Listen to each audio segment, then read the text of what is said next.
మీరు ఇంజనీరింగ్ చేశారా? జాబ్స్ కోసం సెర్చ్ చేస్తున్నారా? 3600 మందికి పైగా స్టూడెంట్స్ కి జాబ్స్ వచ్చేలా చేసిన code Gyan 100 days software course లో జాయిన్ అవ్వండి. మీ కెరియర్ ని బిల్డ్ చేసుకోండి. నమస్కారం సార్. నమస్తే. సార్, ఇప్పటి వరకు నా లైఫ్లో ఏదైతే జరిగిందో, గొడవలు కావచ్చు, లేదు అంటే బాధ సంఘటనలు కావచ్చు, ఏదైనా కూడా అవన్నీ నేను ఇక్కడితో కంప్లీట్గా పులి స్టాప్ పెట్టి నా లైఫ్ని కొత్తగా చూడాలనుకుంటున్నాను. మళ్ళీ నా లైఫ్ని రీస్టార్ట్ చేయాలి అనుకున్నప్పుడు ఎలా మారాలి సార్?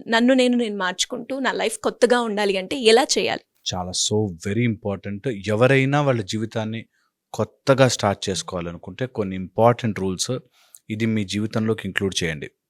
ఓకే. నంబర్ 1, ఇన్ని రోజులు మనం వెనక్కి ఉండిపోతున్న కారణం, ఇన్ని రోజులు మనం ఓడిపోవడానికి గల కారణము, ఇన్ని రోజులు మనము గెలవలేకుండా మనని మనం వెనక్కి ఆపుకునే గల కారణము ఏదో ఒక భయం మన ఆపుతోంది. సో ఫస్ట్ ఫార్మోస్ట్ థింగ్ మనం చేయాల్సింది ఏంటి? ఆ భయం కళ్ళలో కళ్ళు పెట్టి చూడాలి. 20 minutes do toughest thing in your life. నేను ఆ పని చెయ్యలేను అనుకున్నవి 20 minutes a day చేయండి. ఏదైనా సరే, ఒక అబ్బాయి చదవలేను, మ్యాథ్స్ రాదండి నాకు, 20 minutes కష్టపడు. 20 minutes టఫెస్ట్ ప్రాబ్లమ్ని, టఫెస్ట్ లాజిక్ని నేను అర్థం చేసుకోవడానికి ట్రై చేయి. లేకపోతే 20 minutes నేను మా ఆయనతో భయపడిపోతున్నానండి, నార్సిసిస్టిక్ హస్బెండ్ అండి, ఒక్క 20 minutes ఫైట్ చేయి, పోరాడు, తెలుసుకో, నేర్చుకో. కొత్తగా నిన్ను నువ్వు మలుచుకోవడానికి 20 minutes a day something new నేర్చుకుని తీరాలి. అది నిన్ను భయపెట్టేదాన్ని తిరిగి చూడాలి. ఇది నెంబర్ 1. సెకండ్ వచ్చేసి, మార్పు ఎప్పుడూ కూడా 3 ఏరియాస్లో రావాలి. నీ జీవితం మారాలి, కొత్తగా మొదలు పెట్టాలి అంటే 3: ఫిజికల్, మెంటల్, ఎమోషనల్. 3 రకాలుగాను రావాలి. ఫిజికల్గా డూ సమ్ ఎక్సర్సైజ్. అది హై ఇంటెన్సిటీ అవ్వచ్చు, లో ఇంటెన్సిటీ అవ్వచ్చు, వాకింగ్ అవ్వచ్చు. Do some exercise. ఎక్సర్సైజ్ లేకుండా ఆ రోజు తిండి తినద్దు, అలా పెట్టుకుని మారాలి. ఓకే. సెకండ్, మెంటల్లీ కొత్తది ఏదైనా మైండ్కి అందిస్తూ ఉండండి. నేర్చుకోవడానికి స్కిల్, లేకపోతే నీకు రేపు తిండి పెట్టేది. ఎప్పుడు ఏ ఇన్ఫర్మేషన్ బ్రెయిన్లోకి వెళ్తున్నా అది నాకు ఆనందాన్ని ఇస్తుందా, తిండి పెడుతుందా? ఈ రెండే. మిగతా ఆలోచించొద్దు, ఆ చెత్తను ఎక్కించుకోవద్దు. మా అంకుల్ ఇట్లా అనుకున్నాడు, దానివల్ల నాకు తిండి వస్తుందా? రావట్లేదు. దానివల్ల నాకు ఆనందం వస్తుందా? రావట్లేదు. ఆ ఆలోచన తీసేస్తాను నేను. That is the only way to come and change your life. నీ లైఫ్ మారాలి అంటే నీ బ్రెయిన్లోకి వెళుతున్న ప్రతి ఇన్ఫర్మేషను నీకు ఆనందాన్ని ఇస్తుందా, నీకు ఆరోగ్యాన్ని ఇస్తుందా, లేకపోతే నీకు తిండి పెడుతుందా? ఈ 3 తప్ప ఇంకా ఏది నీ బ్రెయిన్లోకి ఎక్కద్దు. మార్పు జీవితం ఇట్లా మారుతుంది ఖచ్చితంగా. Okay. Very very important. Mental స్టేటస్లో. ఎమోషనల్లో ప్రతిదీ నువ్వు ఎంత ఎక్కెక్కేడ్చినా, ఎంత ఆనందంగా అందరి ముందు చలాకీగా ఉన్నా జీవితం అయిపోతూ ఉంటుంది. ప్రతి ఎమోషన్కి ఓవర్ రియాక్ట్ అవ్వద్దు. ప్రతి ఎమోషన్కి ఓవర్ యాక్షన్ చెయ్యొద్దు. ఎవరో ఏదో అన్నారు, ఓ బాధపడిపోయి, ఏదో జరిగింది, ఓ బాధపడిపోయి, నన్ను ఒకప్పుడు మా గర్ల్ ఫ్రెండ్ మోసం చేసింది, అంత సినిమా లేదు. విత్ ఇన్ నో టైం అందరూ మర్చిపోతారు. లేదు. అందుకని 3 ఏరియాస్లో ఫిజికల్గా, మెంటల్గా, ఎమోషనల్గా స్ట్రాంగ్ అయిపోవాలి గట్టిగా. ఇక్కడే మార్పు తీసుకురావాలి. ఓకే. దీంతో పాటు నేను ఎప్పుడు చెప్తాను, దారి తప్పినప్పుడు ఒక్క నిమిషం ఆగి మ్యాప్ ఓపెన్ చేసుకుని మ్యాప్ చూసి ఎటు పోవాలని చూసుకోవాలి. అలాగే జీవితం ఎప్పుడైనా వెనక్కి తోసినప్పుడు మారాలి అనుకుంటే సెలెక్ట్ ఎ గైడ్. ఎవరైనా నీకంటే కొద్దిగా పొజిషన్లో మంచిగా ఉన్న వాళ్ళని గైడ్ తీసుకోండి. మన ఓన్గా మైండ్ నడవదు తెలుసా. నేను చెప్తున్నాను, చాలా ఇప్పుడు సచిన్ టెండూల్కర్ కూడా హెడ్ కోచ్ ఉంటాడు. పెద్ద క్రికెట్ ప్లేయర్స్కి లేకపోతే స్పోర్ట్స్ మెన్ కూడా కోచ్ ఉంటాడు. వాళ్ళకి ఆట రాక కాదు, కోచ్ ఉంటే మనం ఎక్కడ తప్పు చేస్తున్నాం, ఎక్కడ దాన్ని సెట్ చేస్తున్నామని తెలియడానికి. సో వెరీ వెరీ ఇంపార్టెంట్ ఒక కోచ్. మాకు ఇన్ సర్జికల్ స్కిల్ నేర్పించేటప్పుడు, సర్జరీస్ నేర్పించేటప్పుడు తప్పు చెప్పడానికి ఒక సీనియర్ ఉంటాడు. నువ్వు ఇక్కడ తప్పు చేస్తున్నావు అని, నాకు తప్పులు చెప్తావా, నేను తప్పు అని ఎప్పుడు ఆలోచించకూడదు.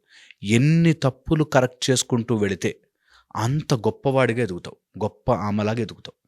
సో అందుకని నీ తప్పులు చెప్పేవాడిని ఒక దగ్గర పెట్టుకో. తప్పులని ఎంచి చెప్పేవాడు సీనియర్ అయి ఉంటే, వాడికంటూ ఆ ఫీల్డ్లో కొంచెం తెలిసి ఉండుంటే, ఇది తప్పురా, ఇది తప్పు కదా, దీన్ని మారుస్తా అనేది గనక నేర్చుకోవడం స్టార్ట్ చేస్తే జీవితం విల్ ఫ్లిప్, ఇట్లా మారుతుంది జీవితం. అండ్ ఎప్పుడు చెప్తా నేను, ఎప్పుడు లైఫ్లో ప్రతిసారి చెప్తా, తల్లి తండ్రి వీళ్ళిద్దరిని తిట్టుకునే హక్కు పిల్లలకి లేదు. వాళ్ళు ఎంత దుర్మార్గులైనా కానీ, ఎంత బ్యాడ్ అయినా కానీ నీకు తిట్టుకునే హక్కు లేదు. సో ఇంతవరకు మా తల్లిదండ్రులు ఇట్లా చేశారు, మా నాన్న ఇట్లా చేశాడు, మా అమ్మ ఇట్లా చేశాడు, పక్కన పడే. No parents should ever get scoldings from children అన్నది లాజిక్. అలాగే పెట్టుకోండి. అది లోపల తిట్టుకున్నా బయట తిట్టుకున్నా షుడ్ వెంటనే కట్ ఆఫ్. జీవితం ఇలా మారుతుంది, లిటరల్లీ మారుతుంది, నిజం ఇది. దీంతో పాటు ఒకవేళ లైఫ్ మారాలి, చేంజ్ కావాలి అనుకుంటే మాత్రం సమయం పడుతుంది అన్నది తెలుసుకోవాలి. మైండ్ ఒక్కరోజు టక్కుమని షిఫ్ట్ అవ్వదు. ఒకరోజు ఆవేశం ఉంటుంది, రెండో రోజుకి మారకపోవచ్చు. That's okay. టైం పడుతుంది, ఏదైనా అచీవ్ చేయడానికి టైం పడుతుంది. ఈరోజు అనుకుని రేపు సినిమాలో లాగా వచ్చేస్తే అందరూ అయిపోతారు కదా, నువ్వేంటి అయ్యేది కదా. ఇది చాలా ఇంపార్టెంట్. మా దగ్గరకు వస్తారు లైఫ్ కోచ్ కదా, మీరు నాకేం ఇది తప్పమ్మా ఇచ్చేసంటే నేను తప్పు కాదండి, నా సందర్భం ఎలా వచ్చిందంటే సిచ్యువేషన్ ఒప్పుకోలేరు. అందుకనే అంటాను, తప్పుని అవునో ఇన్ని రోజులు చేసిన తప్పే, మిస్టేక్ చేశాను, నౌ ఐ విల్ చేంజ్ అనే పట్టుదల, ఇప్పుడు ఎలా మారతానని చూడండి అనే పట్టుదల తెచ్చుకుంటే ఇందులో 2 రకాలుగా విడిపోతుంది. ఫస్ట్ జ్ఞానము తెలుస్తుంది, ఓకే నేను తప్పు చేశాను, రియలైజేషన్. దాన్ని అప్లై చేసే ధైర్యం రాదు. అందరికీ జ్ఞానం ఉంది, అందరికీ ఈ రోజుల్లో information is available everywhere. Information, చాలా ఇన్ఫర్మేషన్ ఉంది, బట్ దాన్ని అప్లై చేసిన వాడు హీరో, అప్లై చేసిన వాడు గెలుస్తాడు, అప్లై చేసిన వాడే మారతాడు. సో లర్న్, ఆ లర్నింగ్ దాంట్లో నువ్వు చెయ్యగలిగిన పరిధి తీసుకుని మారు. ఈ రోజు నుంచి చేంజ్ స్టార్ట్ అవ్వాలంటే ఇవి ద మోస్ట్ ఇంపార్టెంట్ థింగ్. అందరికీ నేను ఎప్పుడు చెప్తా, మూలాధారము దగ్గరే వాళ్ళు స్టక్ అయిపోయి ఉంటారు. మన ఈ లోకంలో ఉన్నాము అంటే మూలాధారంలో స్టక్ ఉన్నాం. సో అందుకని దాన్ని యాక్టివేట్ చేసుకోండి, మెడిటేషన్ చేయండి, కొంచెం పీస్ ఆఫ్ మైండ్ తెచ్చుకోండి, ఎమోషనల్లో ట్రాప్ అవ్వకుండా ముందుకెళ్ళండి. ఖచ్చితంగా మార్పు వచ్చి తీరుతుంది, ఖచ్చితంగా సాధించగలుగుతారు. సో చేంజ్ ఈ రోజు నుంచి స్విచ్ ఆఫ్ చేసేసి తుడిపేసి మళ్ళీ కొత్తగా స్విచ్ ఆన్ చేయాలి అంటే మాత్రం ఇవి ఫాలో అయి తీరాలి, ఖచ్చితంగా చేంజ్ వస్తుంది. Great sir. అండ్ మారాలి అనుకునేటప్పుడు చాలా మందికి కూడా అంటే ఏ రకంగా మారాలి, ఎలా మారాలి అన్న డౌట్స్ అయితే వస్తూ ఉంటాయి. అందులోనే మీరు అన్నారు అంటే మెంటల్గా కావచ్చు, ఫిజికల్గా, ఇన్ని రకాలుగా మనం మారితేనే మనం ముందుకెళ్ళడానికి చాలా ఆప్షన్స్ ఉంటాయి అని. Sir great information. Thank you so much. Suman టీవీలో మీ పర్సనల్ అండ్ బిజినెస్ ప్రమోషన్స్ కోసం కింది నెంబర్కి కాంటాక్ట్ చేయండి.